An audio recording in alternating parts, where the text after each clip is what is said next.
Hey yo, welcome to the Industry Idiots podcast. Turns out you're listening to last week's episode. You can listen to today's episode if you head over to our Patreon at patreon.com/industryidiots.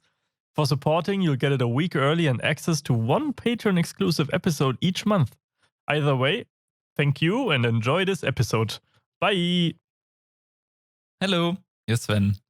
And I am Sam, of whom you just heard the intro. And now this is a 000 midnight, late night episode of what's ever happening in everywhere in our lives and the games world and in your lives. Yes, it's actually midnight. Point midnight. Yeah, this will be a more chill episode because we both, Sven and me, we both have a very full week in terms of appointments and deadlines and everything that's happening. So expect sips of tea to be heard that I'm not going to cut out for more homey feeling and that kind of stuff. Sven, what's been happening? What has been happening? I know you have had a crazy week. Oh yeah, it's a super intense week. And to be honest, the weeks before have also been very intense and crazy and full of work, to say the least.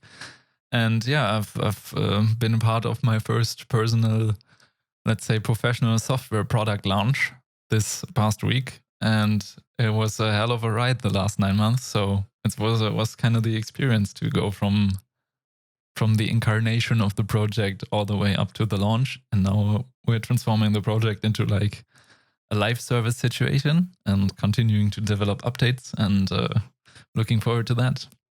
What was it that you released? Was it a game software? It was not a game software. No, it's a disclaimer. Of course, I'm working like next to my studies and stuff like that. It's like a working student situation-ish for a software development company in Cologne. And we did a audio podcast app for a high-profile German broadcaster who poured a lot of money into it. And yeah, the app is actually called FIO, and we will also be found there. If you happen to listen to this podcast on FIO, then you already downloaded what I've been working on. And yeah, you're saying a very expensive. Yeah, we're speaking everywhere in Germany. If you open a TV, open the internet, look out of your window, you see FIO, right? We're speaking. This is basically, how is it called? Join or something? Joy. There's this other podcast app that is more like international with a Y in its name, whatever. That's actually not a podcast app. It's also from the same broadcast network. It's like just a normal streaming app like Netflix, basically. So the German pendant to it. Oh, I didn't know that. Okay, so essentially you take Spotify and you cut out the podcast part, and then you take Netflix and you cut out the video part, and then you pair these two to fusion those two together, and then you have essentially what Sven has been working on. And yeah. Oh, you get it wrong again because you said cut out the podcast part, and it's actually only podcasts on the app we're working on. So yeah, that's what I'm saying. You cut out the podcast part from Spotify and take it and combine it with the Netflix that has the video removed, and then you end up with a amalgamation of things that is podcasts. And if you pay for the service, as I understand correctly, you get specifically produced audio experiences. Right, like plays. Yes, exactly. Okay, cool.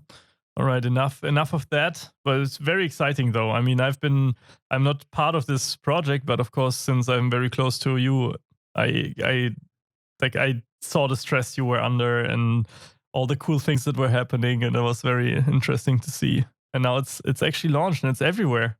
It's pretty cool. Yeah, it's out there. Yes, feels good. So leave us, I don't know, join our Discord, send us a message if you're listening from FIO. Would be interesting to know if anyone is already using that app or not. And time for game stuff. Time for game talk, yes. One more question before we move on. Studies, you mentioned your studies. Have you narrowed down on a master thesis yet? I have narrowed down a little bit on it, and originally I wanted to go in the direction of analyzing asymmetrical level design, but I discarded that. And I'm now focusing on level design concerning like the patterns that are reoccurring in different types of stealth games. So the games I'm analyzing and later on, which I'm also having to build a project for that, like a prototype and a prototype level. And the games I'm analyzing range from Dishonored to Hitman to Splinter Cell, Metal Gear Solid, and also like more top, let's say isometric games like the Shadow Tactics and Desperados. And let's see what types of patterns these stealth games, these tactic games all use in their level design. And that's basically what I'm focusing on. I just need to find some kind of research question, because with academica, as you know, you always have to tie it to a certain study problem. So that's my general direction right now, and I'm looking to what I can raise for the problem thing. All right, that sounds interesting. I mean, I've updated my thesis direction a little bit as well. As maybe some of our more dedicated listeners know, I'm currently writing my bachelor's, or am in the process of preparing to write it, and I'm going to start in 2 to 3 months.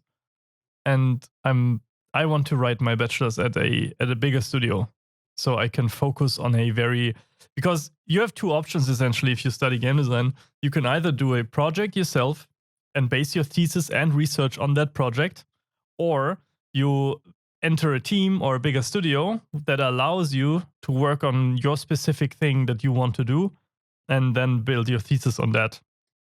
So my goal, since my passion, as everyone who listens to this knows, is combat design, action design, and quest design. My passion would be, or what I'm looking for is that I don't want to spoiler my thesis because it's not set in stone yet, but it's heavily involved in how quest design brings the different disciplines inside of game design together and that kind of stuff. And this is essentially what I'm looking for. A position, or maybe in our studio even, right, in Tonkotsu Games, I pick a feature that fits my thesis. But we'll see. Also not set in stone yet, but I can't wait. I also can't wait. This sounds interesting. For sure want to check out whatever you come up with.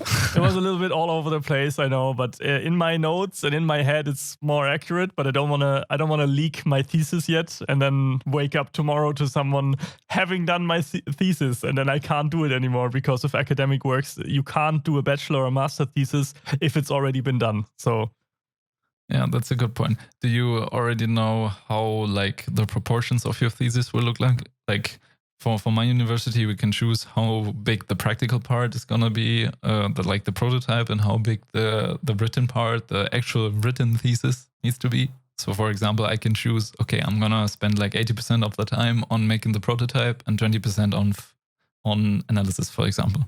This is what you can choose. No, we can't choose. It's the how the credits and the points are given out for this. They are set in stone as far as I know. I don't want to say anything wrong, but I think it's a set percentage or a set amount of grading you get for some. Of course, you can put in all the work into your writing and whatever, but it does make sense to spread your work hours that you put into writing the thesis and making the project for the thesis, or designing the system for the bigger studio that you're using for your thesis. Make that fit the amount of credit points that it's worth. Well, whatever. Mm-hmm. Since you're Mr. Level Design over there, I mean, I dabble around in level design as well. We always have a lot of discussions about it, but I read something very interesting. I don't know if I brought it up in a podcast yet. Have I brought up liminal spaces? Do you know what liminal spaces are? Probably not under that term. Okay, so it was not brought up. So I wrote an article the other day from the Ludlow group, whoever those people are. Hopefully I'm not calling out some people that shouldn't be called out, but I read an interesting article, and that is defining what liminal spaces are. So guys, if you've ever been, or Sven, if you've ever been on an empty parking lot or in the empty halls of a hotel floor, like after you brought all your luggage into your room and you're waiting for your family to be done, you stand in that empty hotel floor. Or maybe at night when the Burger King is closed and there's no one there and you are standing there and there's literally no one. Or at the train station where there's no one. Maybe an abandoned train station. There you have this feeling that washes over you, that has no real, I don't know, it's not, you're not afraid, it's not weird, it's just a surreal feeling that comes over you. that also a lot of horror games use.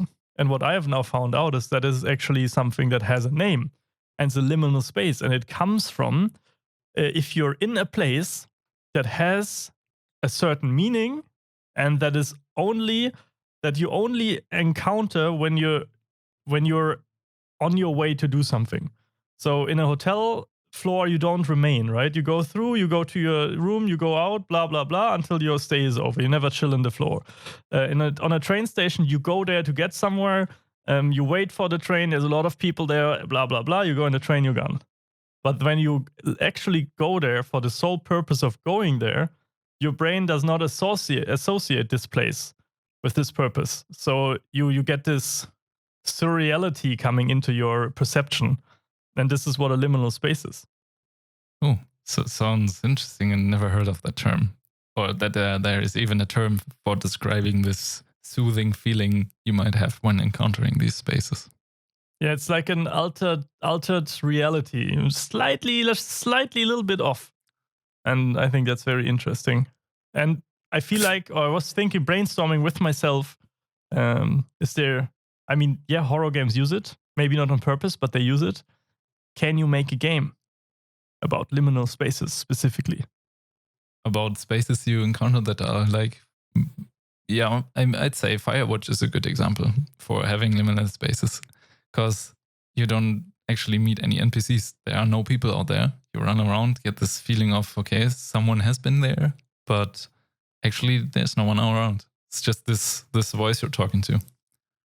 Yeah, it does, and it offers the I want to say narrative depth, but the word liminal comes from a Latin word limens, and that means threshold, however you pronounce that, and it's just literally describing that you're standing between two realities, between two destinations, right? On a truck stop or a train station or whatever. You're in between destinations, and you're not supposed to spend time there or stay there very long. So maybe a game about this feeling. I don't know if that's possible. Maybe I gave someone an idea. Please make a game. The thing of wandering between worlds, where you're always constantly switching all the time, that could be an intriguing game mechanic. Sven, let's make a game, liminal space in between worlds, and let's start at a lighthouse or something. And then you go into this underwater world, or I don't know, maybe it's... Yeah. And then maybe there's also a city in the skies, damn. Yeah, it's super deep, I know. Thanks. I just came up with that on the spot. Let's call it something with shock. I don't know. Yeah, shock is too mundane. Let's go for something like biological impact. That would be a good name, right, for a game? Yeah, no trademark issues right there, so let's take that up. Yeah. Okay, cool. Let's not write that joke into the grave. Okay, so let's see what's been happening in the world. Except, of course, all the COVID stuff. I do have a headline here collected that says that COVID is delaying game releases. Like Iron Man VR, that obviously everyone is waiting for, and Last of Us 2, though. Oh yeah, that's hit me right in the heart as a diehard Last of Us fan. So, but I mean, you hear about game releases every other week. Yeah. And of course, there's a chance that the delay of Last of Us is not due to Corona, but due to, the classic animations deadline not hitting because they are so ambitious with everything they're doing, which is amazing. But, delays are expected if you make something great. I mean, they're heavily selling it as not project and work related. On all channels, you can see they basically say, the game's done. We can basically ship. But the explanation is that Sony doesn't want to skip on the physical release. And that's their official reason. How true that is, I can't really judge, but I'm calling a little bit bullshit on it. So we'll see. Hopefully it's not delayed. They say it's delayed indefinitely for now, until they wait until the Corona situation blows over, which will probably not happen in a few weeks. So I don't see it coming out before July, honestly. So we'll probably get Cyberpunk and Last of Us in the same month. Do you think they will do that? I don't think they will. I think they specifically will not target the same release window. They would both not profit from that. I think it's like big cinema releases. Sorry, I just got a Discord message that I was distracted. Yeah, Distracted. Yeah. Oh man. We don't want to talk too much about what's happening with Last of Us and the studio because we've talked so much about them in the podcast, and maybe make the connection from Liminal Spaces to, well, like actual game development, or when you're coming up with worlds and ideas, right? Because there's this huge narrative theme that is outside. If you write a book, if you plan a book or whatever, if you talk to any authors out there that have built a fantasy world, a successful one, they always tell you one thing, and that is that you need the known in the unknown. You need the people to be able to associate and feel comfortable in your outer worldly different world, right? So I feel like liminal spaces would be an interesting concept for you to. You have this artificial world, your game world. It's a crazy world, but you put something in there that people know from their daily commute, daily life, whatever. So in an alien, I don't know, an alien bus stop or whatever, and you make that really creepy, surreal, longing, but it still has this groundedness in your reality because you're aware of the situation. Maybe. I think that's a super important factor that you read in a lot of like analysis or like how-to guides concerning world building in general. That when you build something or create something, that the person enjoying it later on always tries to connect it to something he is familiar with. And if you overdo that too much, then, for example, throw him in a fantasy setting or in a sci-fi setting and only let him encounter alien species without any humans, he will probably be lost for a good amount of time. So you always have like super familiar elements in world building situation that provides the initial foot in the door to getting immersed in the world. And yeah, I see it's hard to think about any games that do it differently, because most of the time games get it right to pull you into the world. But yeah. Do you guys feel like you guys out there, not talking to Sven right now, but I had a question that Sven and me talked about for quite a while, because we're in this liminal space between a pre-produced show or pre-planned show with producing and planning and a chill hangout, right? And there's podcasts out there that just hang out. You know, they do minimal editing. They laugh. They have, I don't know if they burp or if they have to go pee. All of that is in the podcast. They don't cut it out on purpose because they want it to feel low key and they want you to feel in there. And then there's podcasts out there that are super heavily overproduced, like from official TV hosts, or that have every single thinking break and breathing and everything cut out and perfectly planned and spaced, and you have topics and subtopics and everything that's happening, and we're somewhere in between. And it's our own thing, of course, but we're still interested we always wanted to grow, and we take all of your feedback very, very dear to our heart. So please keep up your feedback. Every criticism is welcome. But what I'm asking is, do you guys feel like we should have like subtopics? Because Sven and me came up with cool and fun category names when we first planned this podcast half a year ago, for games industry news, for releases and that kind of stuff, right? Because we always speak about these topics.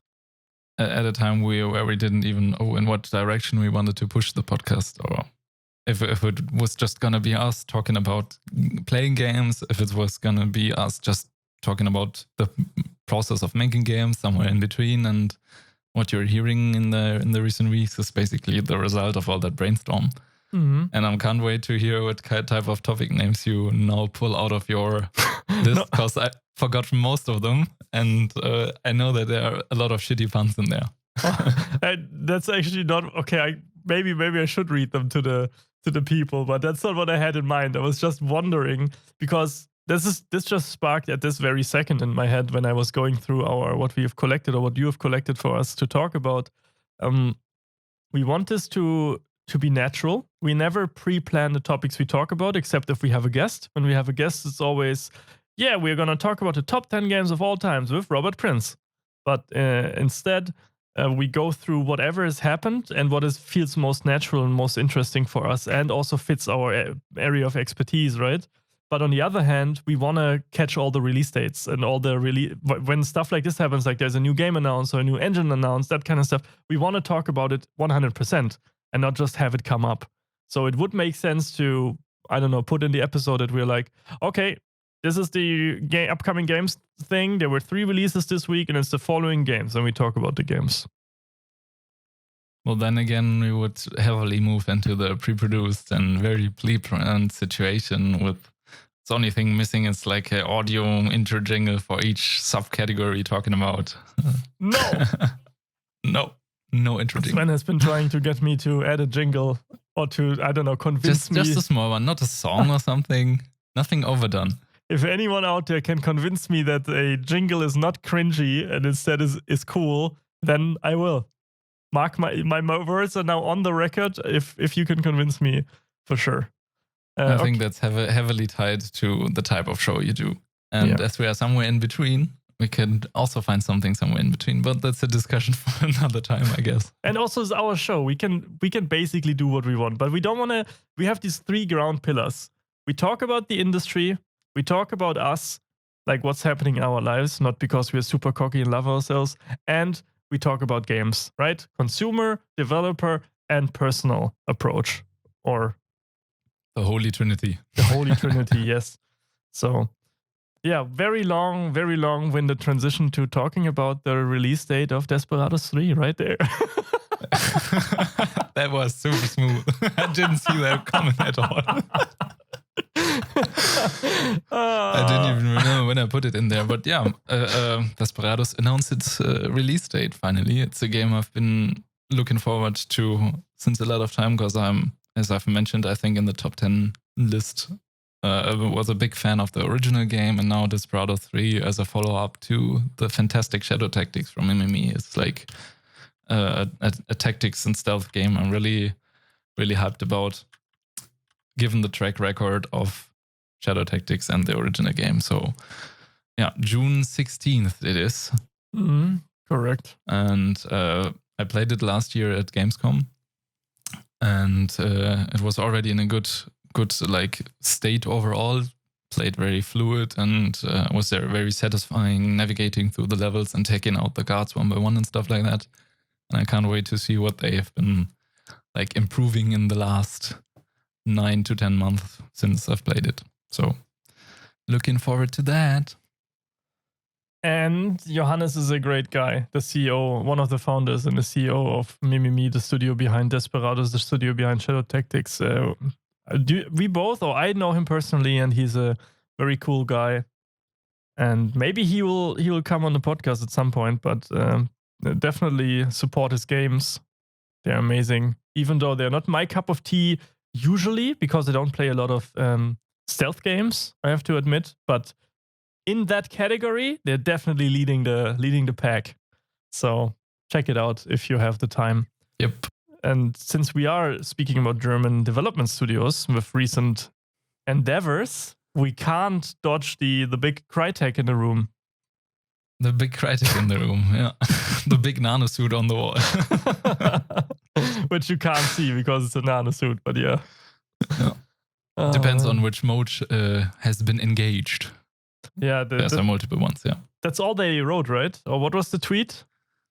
No, the announcement we're talking about, the elephant, is basically that they're doing a remaster of Crysis 1. Ah, yeah, true. And using the console version they did 2 or 3 years after they released the PC version in 2007 or something. And I think the console version came out in 2011, had some lighting improvements and control improvements, AI improvements and stuff, and they are building on that version and trying to put a remaster out there. And I kind of guess that's, at least it feels like a test bed for is there still interest in Crysis? Yeah, and testing the market for sure. Testing the market, and once the remaster might be successful or not successful, they're gonna do a Crysis 4. So let's see how that goes. Are you interested in a Crysis Remastered? That's a good question. Of course, there's every German kid out there who was into gaming, and not only the kids, but people who were into tech their entire lives. They're like, Crysis is the benchmark. Crysis, if your computer can run Crysis 1 at the moment that Crysis 1 released, you have the best computer that you can possibly have at that time. Which is a weird thing to promote your game with. They didn't actively promote it, of course, but because you want your game as optimized as possible. Right? So having your game be the game that no PC can handle is maybe not but it did make them famous. So I like the series, but not gonna lie, they lost me after Crysis 2. Just never engaged with the series again after that. With a change of setting, maybe. Because they initially, like the first one was, of course, at this tropical island, somewhere in a Thailand-themed, Korean-themed, Pacific Ocean setting. And then they completely moved away from the tropical forest urban thing to the real urban thing, urban jungle, New York City, and also changed like how the whole lore about the aliens and the look of the aliens. And then I don't know, the direction it took, I didn't enjoy it as much, but they kind of took the curve in the end. And in Crysis 3 combined both of these settings in a very elegant way, I'd say.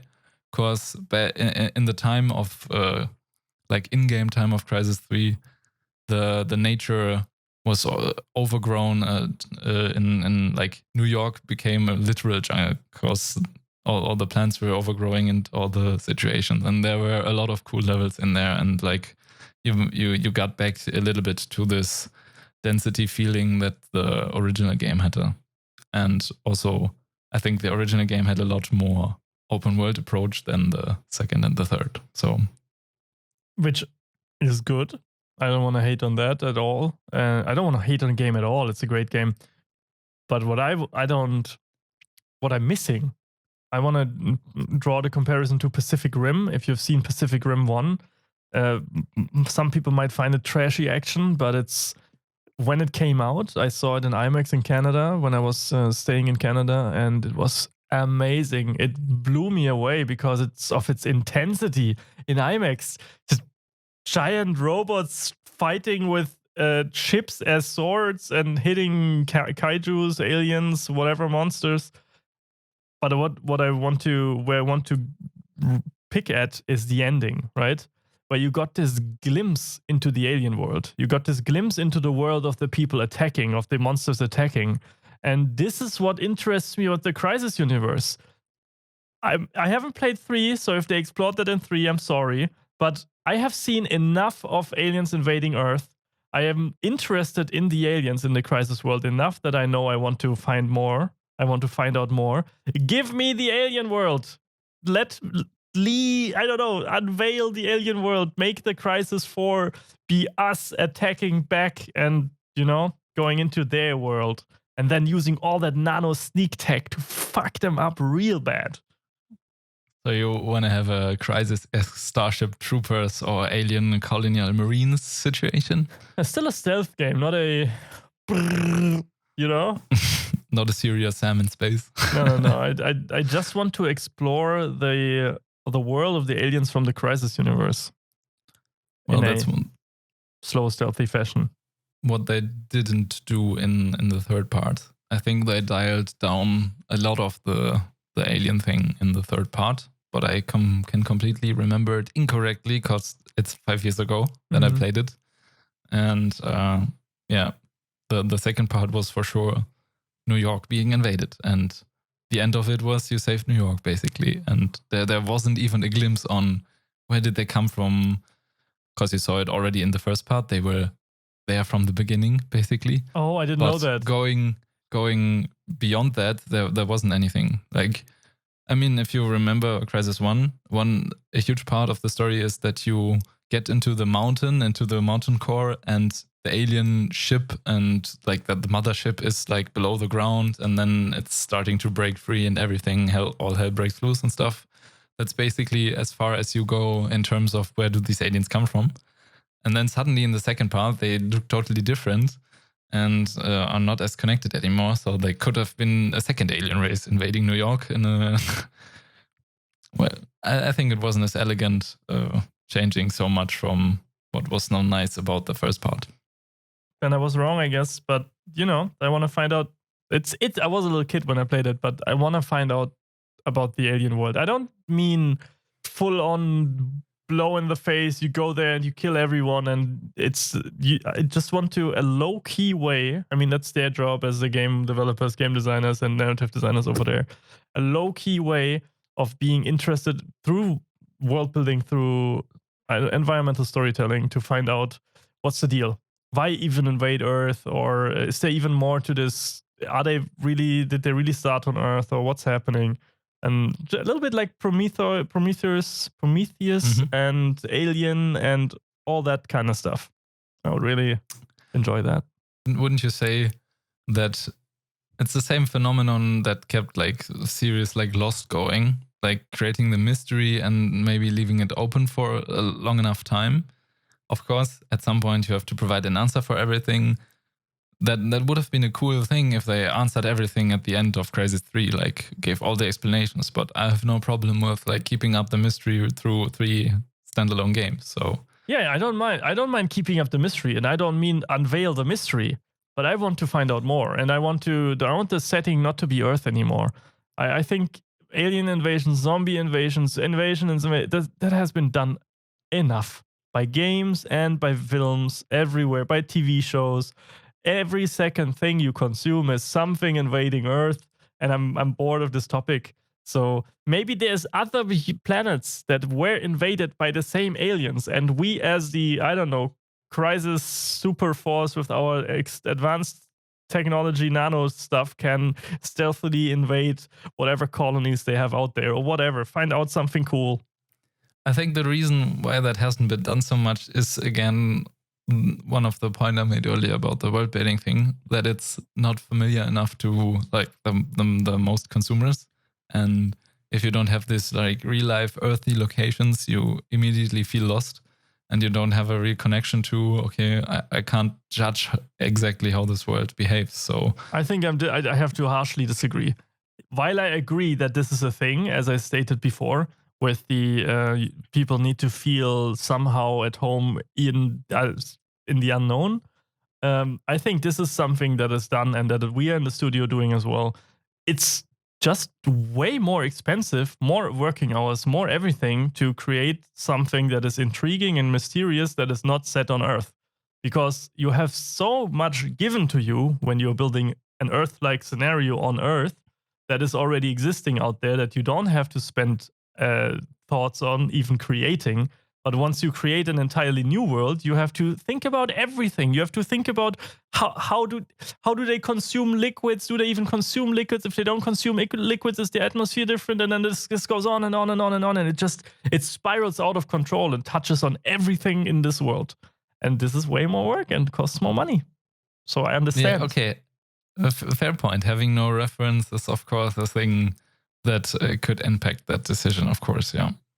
Can you name any games that, or projects or TV shows or series that try to go in the direction of being wholly original and not building like for the majority of its world building or creation, building on the already familiar? Like there are a bunch of games I think that might be in the realm of trying to achieve that. Mass Effect, for example. And now I'm gonna I know what you're going to say. It's the same argument that I would bring to the Expanse, for example. Fantastic sci-fi show. It's completely set in space. It's almost completely set in space. They behave differently. All the races that interact with each other. Everything's different, but it's based on Earth-born conflicts. It's based on politics that only exist on our world, and there's no guarantee that these kind of politics and I don't know, matters even exist, if there would be life out there, exist in the same way. And this is the same for Mass Effect. They're just dealing with the same things that we're dealing on Earth, and they're just putting it in a different setting. What I think is a good example for this is Dark Souls. Even though I don't know if Dark Souls is set on Earth. It uses a lot of the medieval structures and everything, but everything you encounter is so crazy and different and weird, and that it somehow feels like a strange world that is not our world, even though it is. Oh, that's a fair point. The funny thing, by the way, is that for Mass Effect 3, you actually return to Earth. Like, Earth is a real existing thing. In the first part, it was only like the Citadel, and the humanity was at the Citadel and stuff, and there were only like small hints that maybe like there's humanities back still existed on Earth. But in part 3, you actually try to defend it in the beginning. Of course, you fail. And yeah, so they actually used that trope too. I think there is not many examples out there, but many try, right? Even if you go to mainstream media like the Marvel movies, if you look at Guardians of the Galaxy, they try, right? Most of the movie that's happening is happening outside of Earth. If you look at the new one with the crazy interstellar thing that's consuming the universe guy, that's at the same time somehow is his father. Everything is somewhere based here, but it does feel more out of this world. Do I want to take Guardians of the Galaxy as mastercrafted world building? I don't know. Maybe not. But it is still, putting a unique spin and a unique twist on the entire thing. I think getting completely rid of Earth-like references and Earth-like structures and how society and culture is created is basically impossible. Yeah. Since our entire existence is based on this, we can't even think of things that, everything that is happening in our head is derivative or based on something that we have lived through in our experience, or that we have consumed that someone else with his experience has created for us. And all of this, of course, is earthbound because we are from Earth.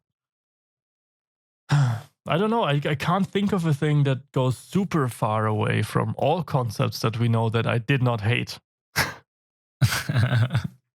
I mean, even, for example, I've recently played a lot of like Borderlands 1, Borderlands 3, and that stuff uses humanity as a thing, like humans as a concept, but that there's no Earth. There's thousands of different planets. There's Pandora and all the other planets I can't name because I can't memorize the names, and there are a bunch of alien monster races. But in the human areas where humans are, you still have all the structures of how humanity builds up cities, how humanity builds up like clans and groups and stuff like that.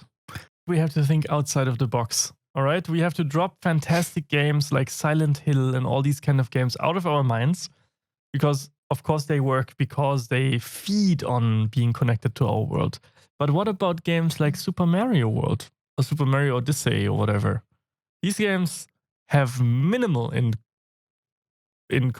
how's this called? Gemeinsam. In common. Similarities. They have minimal things in common with our world. And yet they are wildly popular and regarded as fantastic. I mean, they have pipes. They have pipes and they have a sky and they have clouds. And you play this Italian plumber. Yeah. But that's it. And there's like a castle and you rescue a princess from the castle, which is also like a classic human trope thing. Yeah, but the tropes are still there, but it's the world itself that is being built is wildly removed from every concept that we know of, I would say. Yeah, at least for the majority. But if you look at Odyssey again, I think there's a section in the game where you also actually run through something that looks like New York. So they make use of all my points the human structures again. You're rebutting all my points immediately.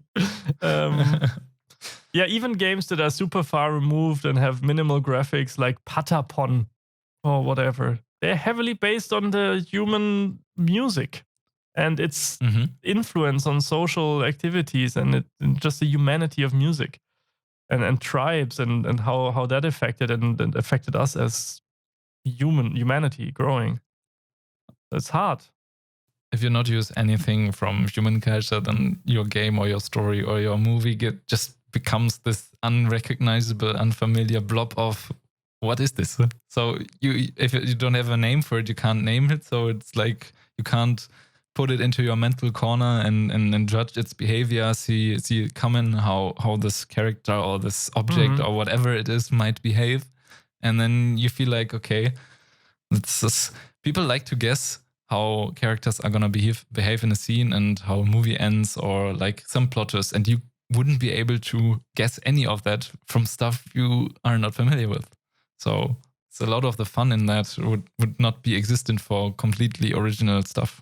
And identification. The player wants to identify with, maybe not at all times of the main character, but with aspects of the story. And this is why we play, right? We play for fun. Yes, very big part of it. The Ludo, right? Ludens, Homo Ludens, the playing human. But we also have emotional reasons to play. And human reasons, right? Our soul needs, or our mind needs, and heart needs feedback and things to process and to get lost in, and maybe even cope with dire situations like COVID, right? Playing Animal Crossing, getting lost in that world because it's so wholesome and has almost, except for a few very annoying villagers, a nice, perfect world that you do not need to fear that someone is going to cuff at you and you die. So, Tom Nook, you capitalist son of a bitch. Keep your turnips! Isabel is also a popular meme coming up constantly. Yeah. It's still going. I think 3 or 4 weeks ago we talked about the point where Doom Eternal and Animal Crossing released at the same time. And the buzz about Animal Crossing didn't die down, and I didn't hear a single word about Doom Eternal for like 2 weeks. So it's such a crazy thing to see how different the impact in the fandom and the culture has been, even though both games like performed exceptionally well for what they are. The question is if Animal Crossing has always been a great franchise and it would have performed well indeed, for sure, without COVID. But would it have stayed in people's minds and like so omnipresent if it wasn't for COVID and people staying at home and feeling generally bad about their life situation right now? Probably not. Probably not. I can't judge how much time you need to invest to actually get stuff done in the game, like how much of a grind building your own island or house or whatever you plan to build on is.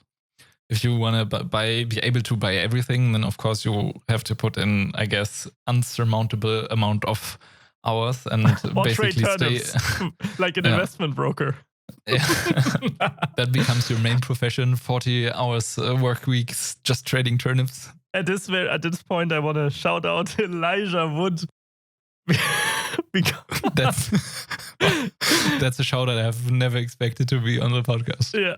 Mr. Wood shouting you out because the other day I saw a viral tweet where some girl from Twitter was posting her turnip prices on Twitter, and he saw it, and then he visited her island. Like, he wrote her a DM, so can I visit your island, check out it? And then he came over and they all hung out together and took some group pictures and chilled.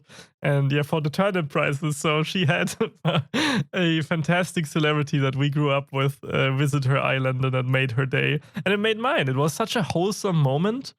Just seeing this on Twitter and people being just generally happy. If you scroll through those threads, they're almost entirely positive. The Animal Crossing community is positive. So a little shout out here. And we're going to tag you in the Twitter promo post. So if you want to come on the podcast, for completely selfish reasons. You want to come on the podcast and talk about games, come on the podcast, please. Thanks. Yes. And yeah. I will, of course, promise to not talk about Lord of the Rings. Full but promise. I can't promise that. Yeah, total promise. I'm totally going to pretend like there's not a collection of all the movies right behind me. So connecting the two, right? Lord of the Rings and Animal Crossing. Both are, for me personally at least, and for many people out there, they are feel-good places. Grew up with Lord of the Rings. I love the movies. We had yearly or half-yearly viewing sessions with all of our friends where we came together and watched all the movies together again. And whenever I fire up those movies, I feel good. I forget all the worries in the world. I forget on the podcast episode we have to record. No, the podcast episodes are actually very fun, and are never a chore. But all the things that apart from that you have to do, tax returns and paying bills and academic projects that have deadlines, and you forget about those for a while, and that's nice. I guess it's having a place to call home that you're so familiar with besides reality is a nice thing to have, like a nice escape from hard situations. But these other realities, that how you're calling them, or escaping from our reality, since they exist in our reality and they're physical, they're games and the code and the PC and everything that's happening and was built by humans in this reality, isn't it part of this reality? How are you escaping this reality if this where you are escaping to is part of this reality? Well, you're just turning the switch off, seeing the other part of reality off, basically. Yeah, you're ignoring some things in your life. If you slip on a VR headset, you are in that game world, but that game world exists but you in broke your neck in real life if you slip, yeah. That game world exists in our world, though. It does follow different rules, but it does follow rules, and it does follow our rules. It can't magically make you grow a beard if you put on a VR headset. So it still somehow follows our rules. AR could do it. If in some years all the people run around with glasses, and then you'll have like a beard module that's being sent to all the glasses around you, and everyone sees you like with a castaway beard. Yeah, I guess. Why not? What's your opinion on remakes? I mean, currently there's as everyone out there knows, we have Resident Evil 2, massive success. We have Resident Evil 3, massive success. They're all great games. They're fantastic. I grew up with them. I love the remakes. They're fantastic. And now there's the rumor that there's a Resident Evil 4 being made as well, which is no surprise to anyone. But how do you feel that 90% of the releases are always remakes? Oh, that's a very good point. I feel like it's the same with movies. Those are safe productions for the companies making them. Like they have an already established fan base, and then you can plan on what the game is probably going to make because you're building on an already established emotional connection to an intellectual property, and it's probably from a business side one of the reasons. Sure. And I mean, it's also from if you're a designer and looking at remaking something, then probably you should put people in charge that have, of course, played the original, have some kind of emotional connection to the original, so they act in a way that is completely responsible towards the original ideas from back in the day and just try to make them better and not completely change them. And I think Resident Evil 2, I played it like 5 or 6 months ago around Christmas, and that was such a great way of trying to capture the same atmosphere, the same feeling. It uses the same characters, the same locations, and all the stuff you know from the original, but makes it better in every way. The fidelity, the controls. They got rid of the horrendous camera system from back in the day, which, of course, if you are super nostalgic about it and a super hardcore fan, then you probably not like the new Resident Evil being like a third-person shooter. But for me, it was like a big upgrade. And when you directly compare the two, like screen on the left and screen on the right from both games, then of course Resident Evil is better in every way. The remake is better in every way. Yeah, I think the main problem that people had with remakes in general is what we talked about earlier as well. Well, what the consumer, the gamer, I guess, doesn't understand or does understand, maybe unhappy with, is it's just safe, as you said, for the studio. It's, as we said earlier, developing a whole new world takes a tenfold more time than developing a I don't know, let's take DHQ's new SpongeBob Battle for Bikini Bottom Rehydrated. Right, it's coming out soon. I'm hyped for it. I can't wait. I grew up with the game, shooting that bubble rocket. I still remember it vividly, and I'm hyped for it. And I don't feel bad that I'm hyped for a remake. And I'm happy that they find a way to have gross income or safe earnings that they can rely on to fund the development, the more risky development of new IPs. I think it makes total sense that you are, because the key with remakes, remasters, reboots not as much, but the first 2 terms is you know what you get. So people are more inclined to pay money for that because they know what to expect. They know that they probably won't be disappointed, maybe a little bit offended by developers not respecting the original creation, maybe if they fail at their job. But I think that's the main point for remakes and remasters. You know what you get, and then you're more inclined to spend your money on it instead of making the 60 or 70 or 80 euro gamble for something completely new that you have to judge on the basis of trailers or staged or scripted gameplay that is like super engineered in a sense. Yeah. So enough about stuff that's sure and that's normal and that people expect. Let's talk about some wacky shit. What comes now? We send each other, I think we send each other the same video or GIF at the same time during this week, which was the Bionicle fan-made game. Oh, yeah. Fan-mates are always a special thing, right? Because people who love something that someone has done put a lot of time and effort into make something out of that, which is oftentimes illegal or breaking copyright law.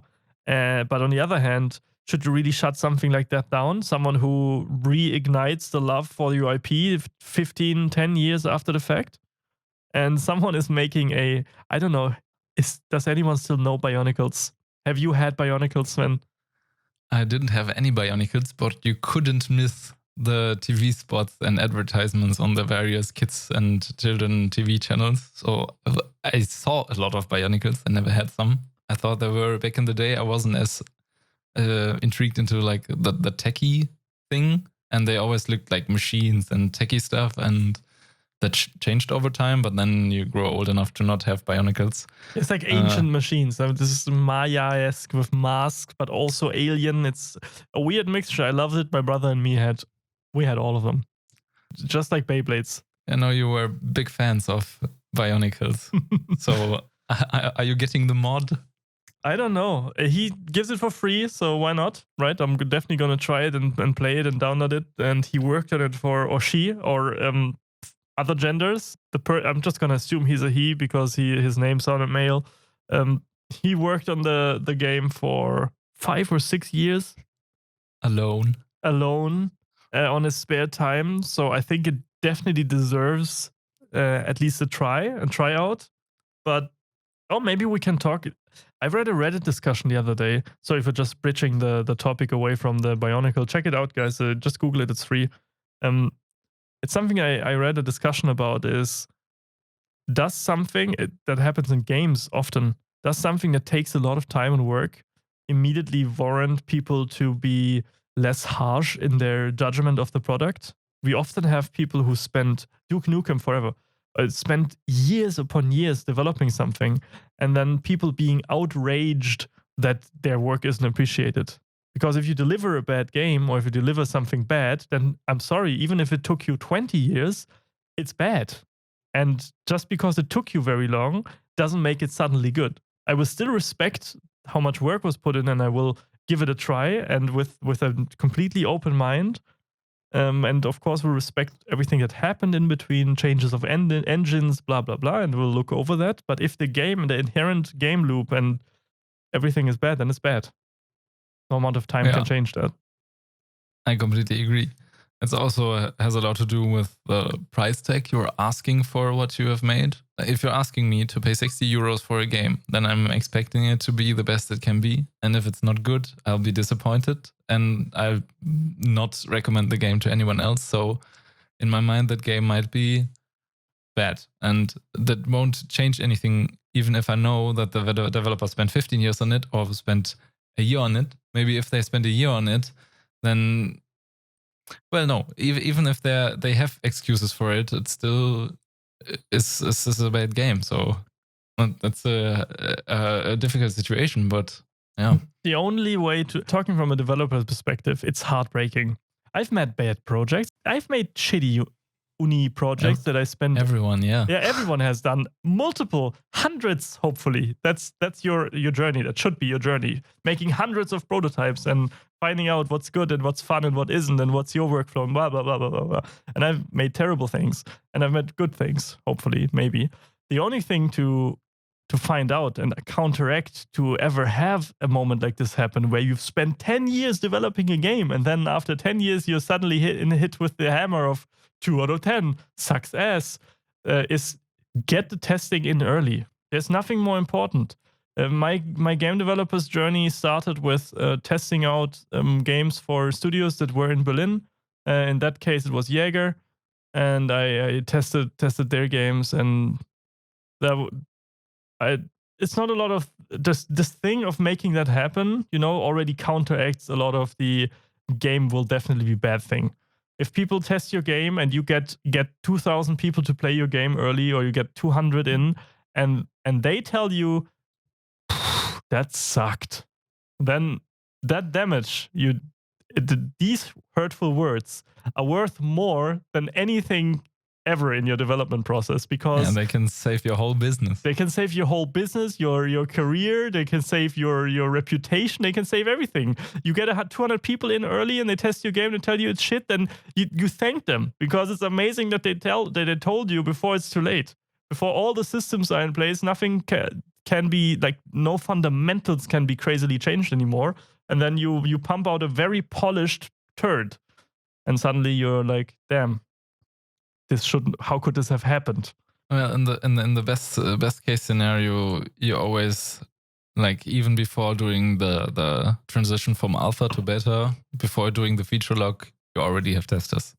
Like, and when you're like, even before the transition from pre-production into production, you should have had testers, and in-house you should have a feeling. In-house testers, maybe even external ones. You bring in some people with like fresh view of the game. And not your friends. Not your friends, yeah. Yeah, of course, get your friends to play it too, but your friends will never... I pride myself in being an honest friend, and if someone asks me for honest feedback, I will give it to them. But still, sometimes you just need feedback from someone who is not in any relationship to you whatsoever. And its only relationship to you is nothing. Just, hey, I have money, or I have a pizza, or I have a beer. Please play my game. I have no idea who you are. And then write on this anonymous piece of paper, you write how the game was and what you like and didn't like. And there you go. Oh yeah, I can completely agree. Okay, I have to choose my words carefully now. But having worked myself in the quality assurance thing, having external testers is such a great thing. You can test whatever project you test for 1,000 hours, and you still won't find all the bugs, all the breaking situations that arise by having 8 or 9 very precise reproduction steps that in normal use cases would never happen for normal users. But there's one user in the 10,000 users who maybe have your product that will encounter that. And that's why you have external testers, to also eliminate these weird edge cases. Of course, there's quantitative testing to eliminate bugs, but there's of course also qualitative testing, who do the UI tests and user experience tests and all that. So as a person, you can't spot everything. But I would still differentiate QA testing from the play testing that you do to get a gauge on fun level, and if people are receptive for your IP and game loop and everything. Because QA's job is a different one. QA's job is not to check if the game is fun. QA's job is to find everything that's wrong with everything about the game and controller and technical and I don't know, clipping issues and literally everything that's wrong with anything, and document it so it can be fixed. And of course, if they realize, oh man, this is... Many great careers out there have started as QA testers, and I'll never understand why people talk down on it. If you spend countless thousands of hours playing a game, you probably end up with some pretty nice design decisions that could improve the experience. If you are level-headed enough to remove your own opinion or your own personal taste from your opinion, as far as it needs be. Not completely, of course, but if someone loves horror games and he wants to give advice on, I don't know, the replayability of Animal Crossing's core loops, then probably it's not the best fit. Could work, but probably not the best person to give advice there. But if someone has played 10,000 hours of horror games and then he comes in and plays your horror game and he's like, oh wow, this is amazing, I've never played something like this before, then this is worth a lot. But if he says, oh man, this is really bad, I'm not having any fun, and all he does is playing horror games and love horror games, then that's probably, you should look into that, what's happening there. I think to disagree a little bit with your point of having QA only go for like the technical issues is that I've scanned a lot of like job postings on different websites from different studios all over the world, just checking what they are requiring of people. And what I read more and more is that in these design descriptions, they require people to have maybe a game design background for that position, because they even want qualitative feedback on the design systems, on the design concepts, additionally to having the technical debugging stuff. So, but what a designer can give you in quantitative feedback is different from what a consumer gives you, because of course, you need a designer to make the game loops fun and everything, but the designer is not the target audience. The designer is not the one who will play your game in the future, but your target group will play the game. Hopefully, if we go by Alex Hirsch's words, those two groups are the same. Hopefully, you're making a game that you also want to play in a small studio. But in a big studio, that's not something that you can guarantee with thousands of people working on this game. That's a fair point. Yeah. You always have to have the necessary distance, disconnecting your emotional wishes from the game through what's best for the consumer and market. And that's something that is learned, I think. That's, first of all, you have to have the clearance or the level-headed, the clear of mind to even achieve that level of testing or anything, and analysis. But on the other hand, you also need to learn how to do this. You need to learn how to differentiate your personal, because I main AWP in Counter-Strike. I want the operator weapon in Valorant to be very strong. But of course, I need to remove this train of thought from my mind and look at the overall systems and how they're interacting with each other, and in terms of balance and action and everything. That's something that you have to train yourself to do over time. Maybe next episode we talk about Valorant, because we all have beta keys and we've played a lot. Not you, except Sven. Me. Literally. I didn't get one yet, even though having Twitch always open in the background for a little small chance of drops. But literally everyone from our like real life friends circle got a key by now. It's 3 weeks already, and developer friends, everyone. We all have keys, except me. And you guys have a lot of experience in the game already, so I'm behind like already a couple of 100 hours. So I'm eager here to hear your like your verdict of the closed beta in the next episode. Next episode. I mean, we haven't played 100 hours, but we've probably played between 40 and 60. That's a lot of time for a beta that has been out for 3 weeks. And yeah, it's good enough to get a grip on how the game is going and how it feels and stuff. For sure. We'll talk about it next episode. It's a lot of stomping and balance issues in terms of, because there's no matchmaking right now. We'll talk about it next time. But yeah, I mean, big enjoyment for sure. Spoiler. I like it, and we all like it. Okay. It's actually, from what you've told me already, is pretty cool to see that what we talked about in the very first episode, most of it actually was kind of in line with what we like wanted / predicted from the game. Anticipated as well, yeah. Or anticipated, yeah. Let me just say one sentence before we dive into it more in the next episode, is that a lot of Overwatch and League of Legends players are currently, and will, when it goes live for everyone, fall flat on their faces, because it is nowhere near as we predicted. It is nowhere. That's not even in the same ballpark of Overwatch and League of Legends or Overwatch. I've met Overwatch pros while just queuing up with my friends, and we just completely stomped them like 13-3, 13-4, because the games are just it's Counter-Strike with abilities, right? And that's something that people have to learn, that this is about slowly progressing and angle peeking, checking every single angle on the map and having your crosshair always on headshot height and one-tapping the head, or not doing it and getting completely abolished by anyone who has any decent skill in Counter-Strike, who is global or higher. You will lose. And that's something that a lot of people, I think, weren't aware of, and which is hitting people hard because there's no matchmaking right now. But in the future, when there's matchmaking, that will be fixed because they all will only play against each other. Yeah. But I guess looking at how insanely well the beta performed so far in terms of like attention from the gaming world, 1.7 billion viewers on Twitch. Insane. Which is a lot because drops, right? Because the only way to get keys is through watching Twitch. There's no other way.